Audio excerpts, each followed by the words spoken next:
Praise the lord. మన ప్రభువును రక్షకుడైన యేసుక్రీస్తు నామములో ప్రియ స్నేహితులందరికీ, శ్రోతలందరికీ శుభాలు, వందనాలు తెలియజేస్తూ ఉన్నాను. ప్రియ స్నేహితులరా, ఈ పూట కూడా పరిశుద్ధ గ్రంథంలో నుంచి ఒక చిన్న పాఠ్యభాగాన్ని మనం ధ్యానం చేసుకుందాం. మత్తయి సువార్త 27వ అధ్యాయము 57వ వచనం నుంచి 60 వచనాలు మనం చదవగలిగితే, అరిమతయి యోసేపు సమాజానికి భయపడ్డాడు, కానీ యేసుక్రీస్తు యొక్క శరీరము సిలువలో వేలాడుతుండడం గమనించి, ఎన్నాళ్ళు నేను భయపడే విశ్వాసం కలిగి ఉండాలి, ఇకనైనా భయాన్ని విడిచి బయటికి రావాలని తలంచి ధైర్యం చేసి పిలాతును కలిసి అతని అనుమతితో యేసుక్రీస్తు యొక్క మృతదేహాన్ని సిలువ మీద నుంచి దించి తాను రాతిలో తులిపించుకున్న క్రొత్త సమాధిలో దాన్ని ఉంచి సమాధి ద్వారమునకు పెద్ద రాయి పొర్లించి వెళ్ళెను. ప్రియ దేవుని బిడ్డలారా, ఈ మాటలు మనకు చాలా చాలా సుపరిచితమైనవి, మనందరికీ బాగా తెలిసిన మాటలే. అయితే ఒకటి మాత్రం గమనించాలి, ఈ లోకానికి యేసుక్రీస్తు మతాన్ని స్థాపించడానికి రాలేదు. యేసుక్రీస్తు మతాధికారి కూడా కాదు. ఆనాడు మతాధికారులే యేసుక్రీస్తును సిలువకు అప్పగించారు. కారణం, యేసుక్రీస్తుకు మతానికి అసలు పడనే పడదు. అందరూ అనుకున్నట్టుగా క్రైస్తవం మతం కానే కాదు. మతాన్ని ఇంగ్లీష్లో రిలీజియన్ అంటారు కదా. ఈ రిలీజియన్ అనే పదము గ్రీక్లో ఇస్మా, లాటిన్లో ఇజాం అనే పదం నుంచి పుట్టుకొచ్చింది. దేనికైతే చివరన ఇజాం ఉంటుందో అది రిలీజియన్, మతం అవుతుంది.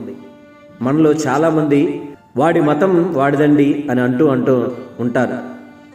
వాడి మతం వాడిదండి, నా మతం నాదండి, వాడి మతం వాడిదలే అని అంటూ ఉంటారు.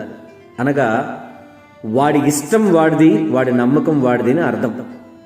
నమ్మకం, పద్ధతి, ఇష్టం, అభిష్టం ఇవన్నీ మతానికి పర్యాయ పదాలండి.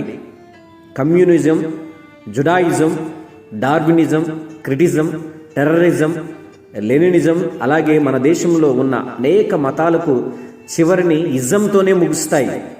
ఇప్పుడు మీరు పరిశీలించి చూడండి, ఏవైతే ఇజంతో ముగుస్తాయో అవి మతానికి సంబంధించినవి. వాటి పేరులోనే మతం కనిపిస్తుంది, కానీ క్రిస్టియన్ ఇజం కాదు కదా. క్రిస్టియానిటీ అంటాము అంటే ఇది మతానికి సంబంధించినది కాదు, ఇది మార్గానికి సంబంధించినది. మనిషి మనిషిగా జీవించడానికి, మనిషి మరణించిన తర్వాత పరలోకం వెళ్ళడానికి ఏకైక మార్గం దేవుడే. అందుకే బైబిల్ సెలవిస్తుంది, నేనే మార్గము, సత్యము, జీవమని.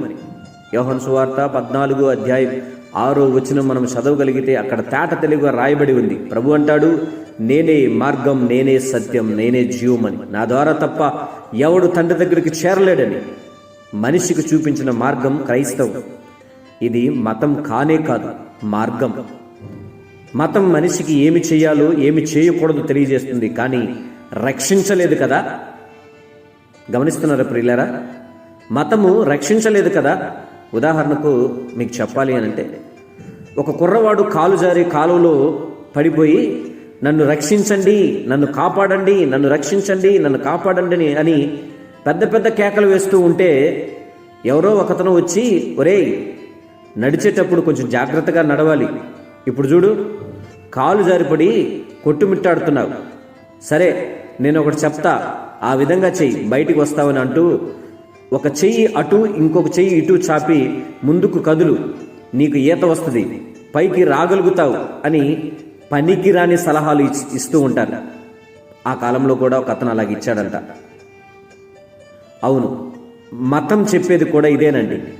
మునిగిపోతున్న సమయంలో, కష్టకాలంలో మన దగ్గరకు వచ్చి రక్షించడానికి బదులుగా అక్కడికి వెళ్ళు, ఇక్కడికి వెళ్ళు, అది చెయ్యి, ఇది చెయ్యి, నీ కష్టం తీరిపోతుంది, నీ పాపాలు పోతాయి, నువ్వు మోక్షానికి వెళ్ళిపోతావు అని చెప్పేదే మతం. ఈ లోపల తన కుమారుని వెతుక్కుంటూ వచ్చిన ఆ తండ్రి పరుగు పరుగున అమాంతంగా నీళ్ళలో దూకి తన కుమారుడు ఎక్కడ మునిగిపోతున్నాడో అక్కడికి వెళ్ళి గట్టిగా పట్టుకొని ఒడ్డుకు తీసుకుని వచ్చి రక్షించుకున్నాడు.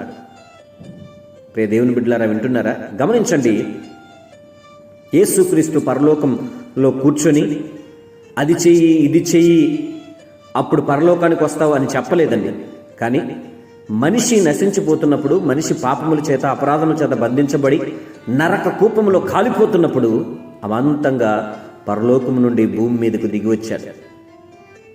నీవు నేను ఎక్కడైతే పడిపోయి పతనమైపోయి ఉన్నామో అక్కడికి చేరి తన ప్రాణమిచ్చి తన రక్తమంతటిని దారపోసి తనకు తాను రిక్తునిగా మారి మనల్ని పాపపు సుడిగుండంలోని రక్షించుటకి యేసు అనే రక్షకుడు వచ్చాడు. Praise the lord. దేవునికి మహిమ కలుగునగాక.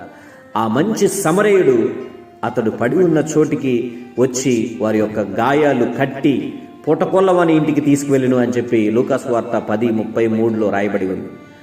ఆ సమరయుడే యేసుక్రీస్తు వారు. నిన్ను నన్ను రక్షించడానికి వచ్చినటువంటి ఆ సమరయుడే యేసుక్రీస్తు వారు.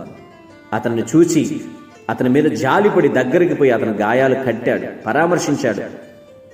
ప్రియ దేవుని బిడ్డలారా, ఇది మతము కాదని, ఇది పరలోకానికి ఏకైక మార్గమని గ్రహించి నీవు ఆ గ్రహింపు లేక నశించిపోతున్న వారికి సత్యాన్ని తెలియజేసే సాధనముగా ఎందుకు ఉండకూడదు నీవు నేను? ప్రియ దేవుని బిడ్డలారా, క్రైస్తవ మతము కాదని ఎందుకు ప్రజలకు చెప్పకూడదు? అది ఒక నిజమైన మార్గమని, పరలోకానికి వెళ్ళడానికి అదే దారిని ఎందుకు చెప్పకూడదు? నిన్ను రక్షించడానికి, నన్ను రక్షించడానికి యేసుక్రీస్తు వారు ఈ లోకానికి వచ్చారు.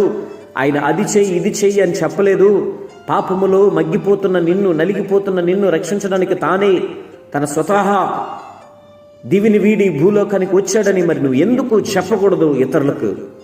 నీ బంధువుల్లో, నీ స్నేహితులు అనేకులు నశించిపోతున్నారు, ఇంకా సత్యము తెలియక, రక్షణ అనుభవంలోనికి వారి కుటుంబంలో ఇంకా రాలేక ఆ ఒక్క చీకటిలోన మగ్గిపోతున్నారు. ప్రియ చెల్లి, తమ్ముడు, ఒక్కసారి ఆలోచన చేయి.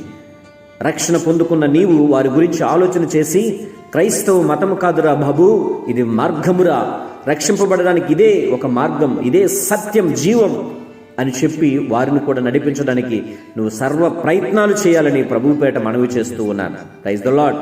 దేవునికి మహిమ కలుగునగాక. ప్రియ దేవుని బిడ్డలారా, ఇదిగో నేను ఆరాధిస్తున్నటువంటి ఆ రక్షకుని నేను నీకు పరిచయం చేయాలని ఇష్టపడుతూ ఉన్నాను. ఆయన ఎలాంటి వాడో తెలుసా? నిన్ను రక్షించడానికి వచ్చినటువంటి వాడు, మతాన్ని స్థాపించడానికి వచ్చినటువంటి వాడు కాదు, మతాన్ని స్థిరపరచడానికి వచ్చినటువంటి వాడు కాదు, మతాన్ని స్థాపించడానికి వచ్చినటువంటి వ్యక్తి కాదు. ఆయన మార్గము చూపించడానికి వచ్చినటువంటి దేవదేవుడు. ఏమీ తోచక అగాధములో పాపములోనే పొర్లాడుతున్న నీకు ఒక మార్గం చూపించాలని, చీకటిలో మగ్గిపోతున్న నీకు ఒక మార్గం చూపించాలని నజరేయుడైన యేసుక్రీస్తు వారు ఈ భూలోకానికి వచ్చారు. నీవది నమ్మాలి, ఇదే సత్యం. అలాంటి గ్రహింపు కలిగి నువ్వు భక్తి చేయగలిగితే నిశ్చయముగా నా ప్రభు నిన్ను అనేకులకు సాధనముగా వాడుకోవాలని ఇష్టపడుతూ ఉన్నారు. అట్టి కృప పొందుకుందాం, అనేకులని మార్గములోనికి నడిపిద్దాం, పరలోక రాజ్యవ్యాప్తికే ప్రజలను కడదాం. ఇది క్రైస్తవ మతము కాదు, మార్గమని అనేక మందికి చాటి చెప్పే కృపను, ధన్యత, అటువంటి అనుభవ శక్తిని దేవుడే మన 50 మందికి దయచేయునుగాక. ఆమేన్, ఆమేన్. God bless you everyone. God bless you.